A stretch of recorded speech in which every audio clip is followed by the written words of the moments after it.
नीली झील का रहस्य, जंगल की खोई आत्मा।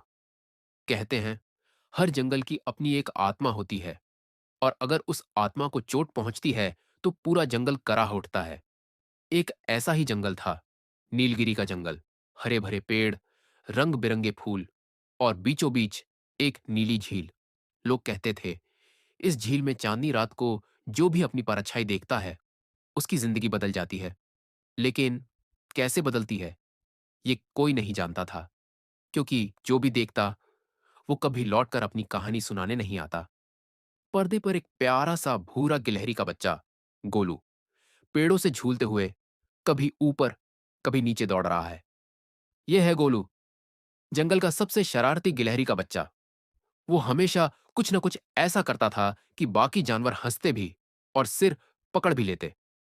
आज गोलू अपने दोस्तों के साथ खेलते खेलते उस जगह पहुंच गया जहां जाने की मनाही थी। नीली झील का किनारा, धुंध से ढकी नीली झील, पानी पर हल्की सी नीली चमक। गोलू अपनी आंखें बड़ी करके देखता है। गोलू की नन्ही आंखों ने पहली बार उस नीली झील को देखा, मानो किसी ने आसमान का टुकड़ा पानी में उतार दिया हो। उसके पास एक टूटा हुआ लकड़ी का पुल था, और पुल के ठीक बीच में लटकी थी एक पुरानी घंटी। घंटी पर काई जमी थी, मगर उस पर लिखा था, जो सच चाहता है वो मुझे बजाए। सफेद खरगोश मीरा भागते हुए आती है, चिंतित चेहरा। मीरा: गोलू, तुम यहां क्या कर रहे हो? यह जगह सुरक्षित नहीं है। यह है मीरा, जंगल की सबसे समझदार खरगोश। उसने गोलू को समझाने की कोशिश की, मगर गोलू की जिज्ञासा अब जाग चुकी थी। गोलू शरारत में घंटी बजा देता है। अचानक पूरे जंगल में एक गूंज फैलती है। झील का पानी लहराता है, और तभी गोलू ने वो गलती कर दी जो सदियों से कोई नहीं कर पाया था। उसने घंटी बजा दी। घंटी की आवाज जैसे ही जंगल में गूंजी, नीली झील का पानी हिलने लगा, और उसमें से एक नीली चमकती आत्मा उभरने लगी।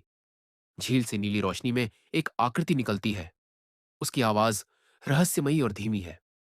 आत्मा: मुझे मुक्त करो। जंगल की खोई हुई आत्मा अब जाग चुकी थी, और वो किसी मुक्ति की बात कर रही थी। लेकिन मुक्ति कैसे और किससे? एक आलसी सा भालू, बबलू, पेड़ के सहारे खर्राटे ले रहा था।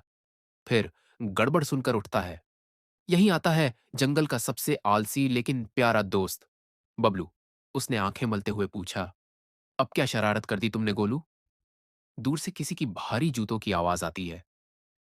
पेड़ों के बीच से एक लंबी डरावनी परछाई दिखाई देती है। लेकिन खतरा यहीं खत्म नहीं हुआ था। झील की हलचल ने सिर्फ आत्मा को ही नहीं, बल्कि उस काले शिकारी को भी जगा दिया था, जो झील की ताकत को अपने कब्जे में करना चाहता था। जंगल के जानवर डर के मारे इधर उधर भागने लगते हैं। पूरा जंगल बेचैन हो उठा। चिड़ियाओं अपने घोंसले छोड़ उड़ गईं। हिरन भागने लगे, और सब कहने लगे, झील की घंटी बज चुकी है।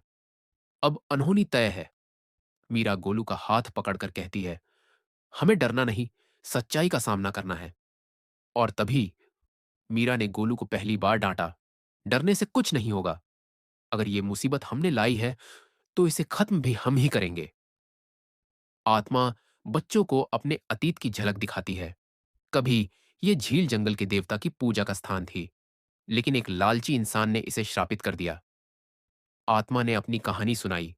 सदियों पहले मैं इस जंगल की रक्षक थी, लेकिन एक लालची शिकारी ने मेरी शक्ति पाने के लिए मुझे इस झील में बांध दिया। अब तुम ही मुझे मुक्त कर सकते हो। काले कपड़ों में एक डरावना आदमी, उसकी आंखें लाल, हाथ में बड़ा सा जाल। और तभी वो आ गया, काला शिकारी। उसकी नजर सिर्फ झील की शक्ति पर थी। ये झील अब मेरी होगी। गोलू, मीरा और बबलू मिलकर शिकारी को रोकने की कोशिश करते हैं। जंगल के और जानवर भी मदद करने आते हैं। लेकिन शिकारी को रोकना आसान नहीं था।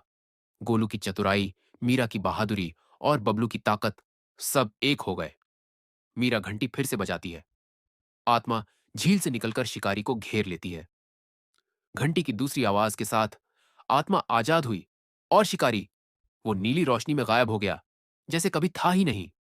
झील चमक रही है, पेड़ और हरे हो गए हैं, जानवर खुशी से कूद रहे हैं। जंगल में फिर से सवेरा हुआ। झील अब सिर्फ पानी नहीं थी, वो उम्मीद का प्रतीक बन गई थी। गोलू मुस्कुराता है और कहता है, कभी कभी डर का सामना करने से ही सब ठीक होता है। और इस तरह गोलू ने सीखा, डर से भागने के बजाय उसका सामना करना ही असली हिम्मत है। कहते हैं, अगर कभी तुम नीलगिरी के जंगल जाओ और नीली झील के किनारे घंटी देखो, तो उसे छेड़ना मत, क्योंकि कुछ राज सिर्फ राज ही रहने चाहिए।